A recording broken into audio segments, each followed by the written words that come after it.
Good people are the most dangerous. George Orwell's warning, what if I told you that the people you trust the most, the ones who seem righteous, kind, morally upstanding, could also be the greatest threat to freedom, to truth, to your very ability to think for yourself.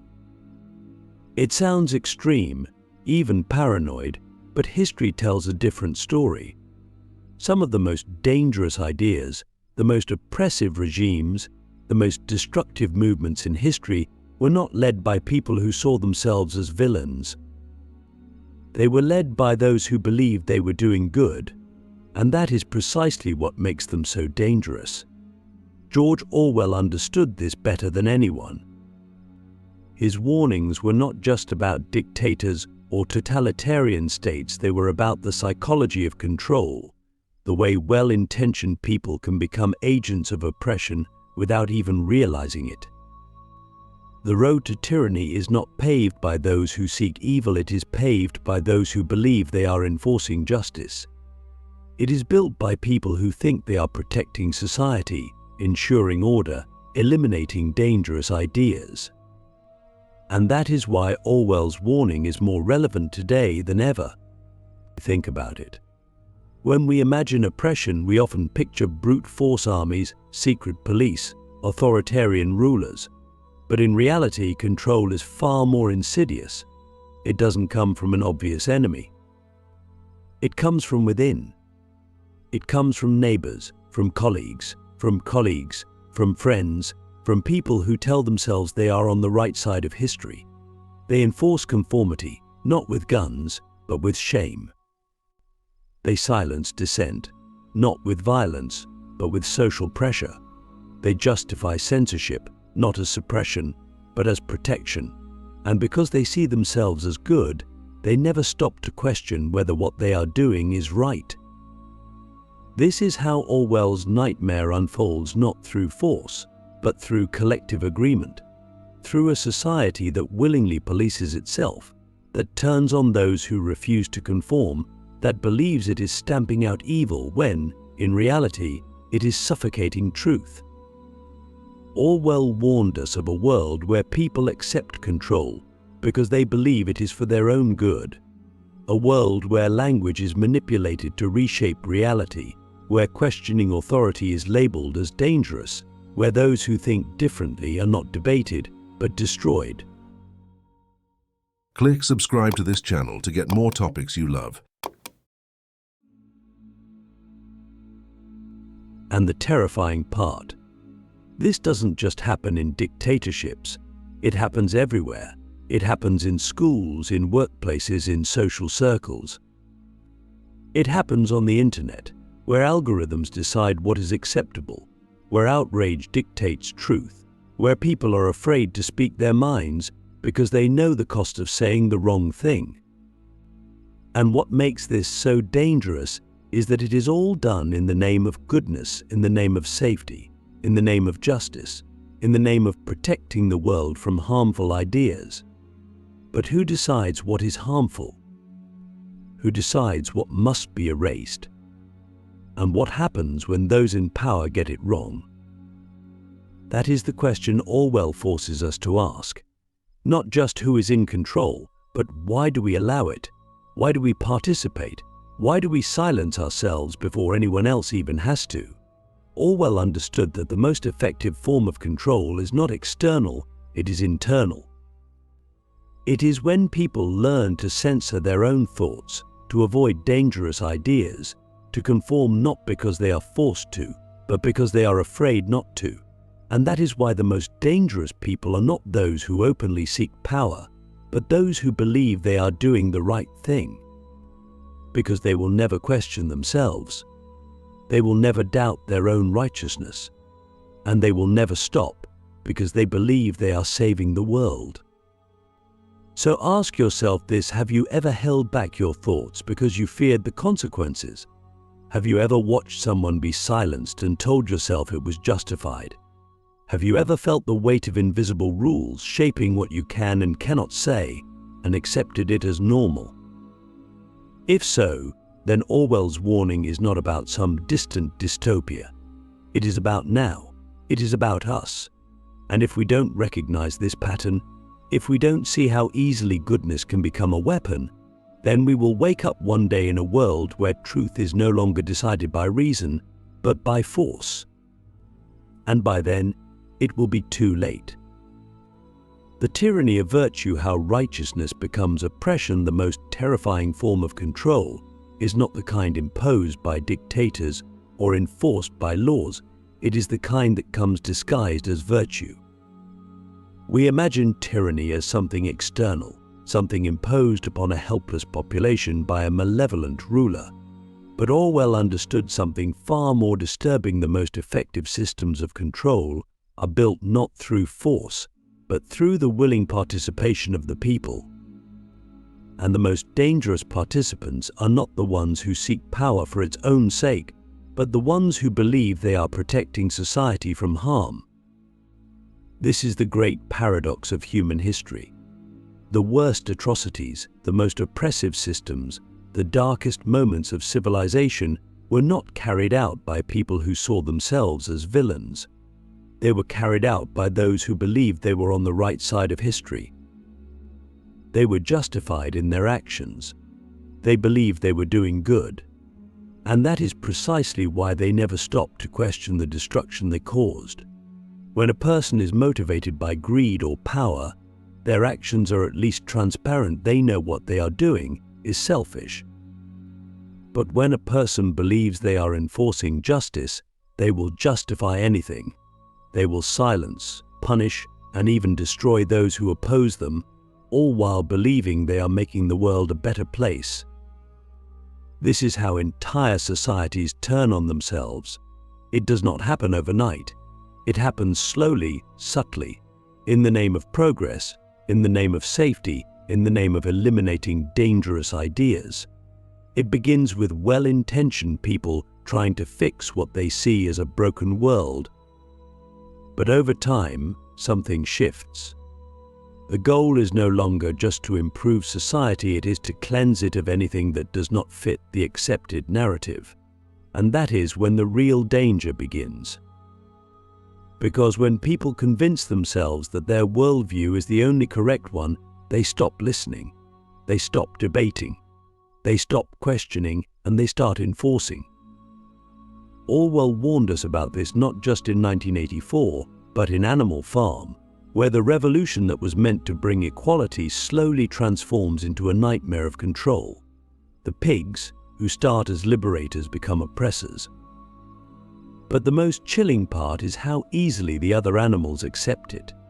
They do not resist because they have been convinced that everything is being done for their own good. They believe that if they just obey, if they just conform, if they just silence their doubts, then everything will be fine. And by the time they realize what has happened, they are too afraid to speak out.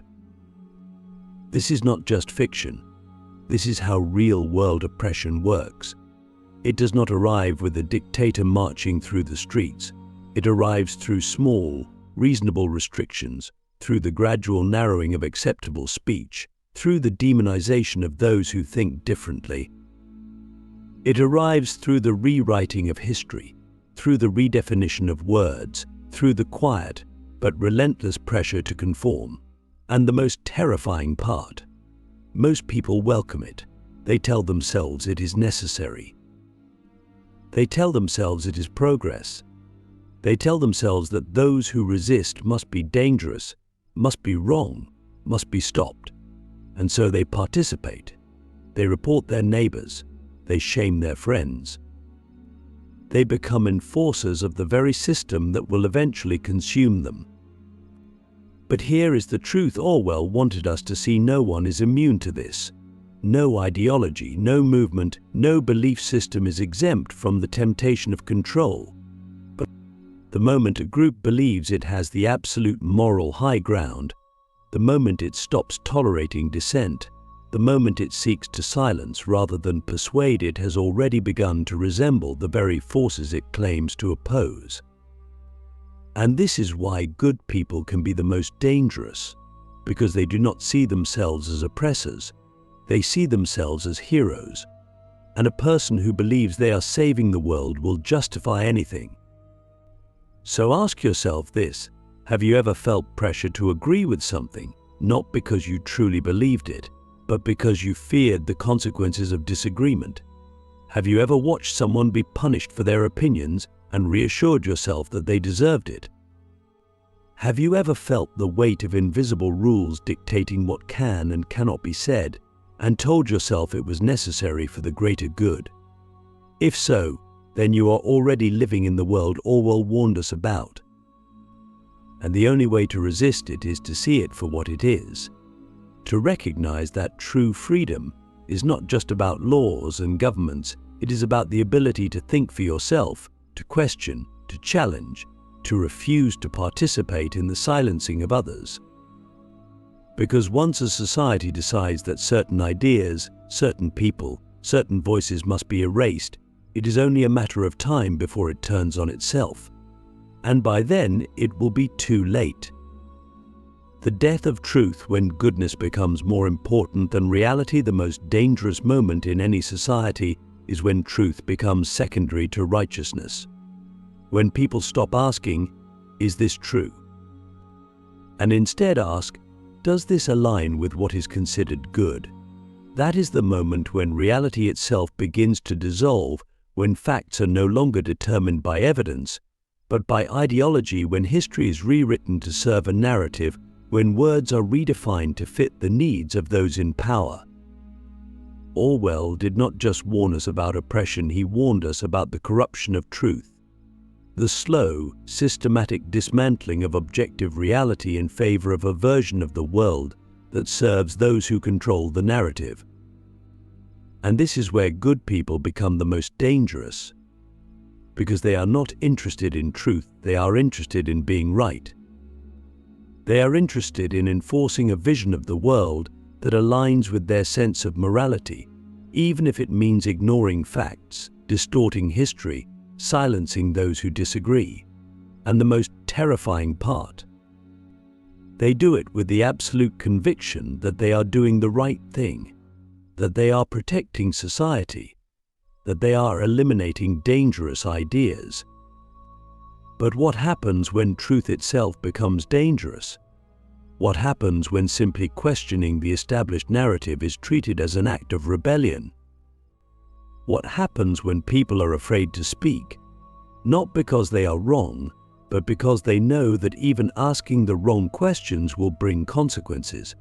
That is when a society begins to collapse, not from external enemies, not from war or economic failure, but from the inside, from the slow erosion of intellectual freedom, from the quiet but relentless pressure to conform, from the fear that telling the truth is no longer worth the risk.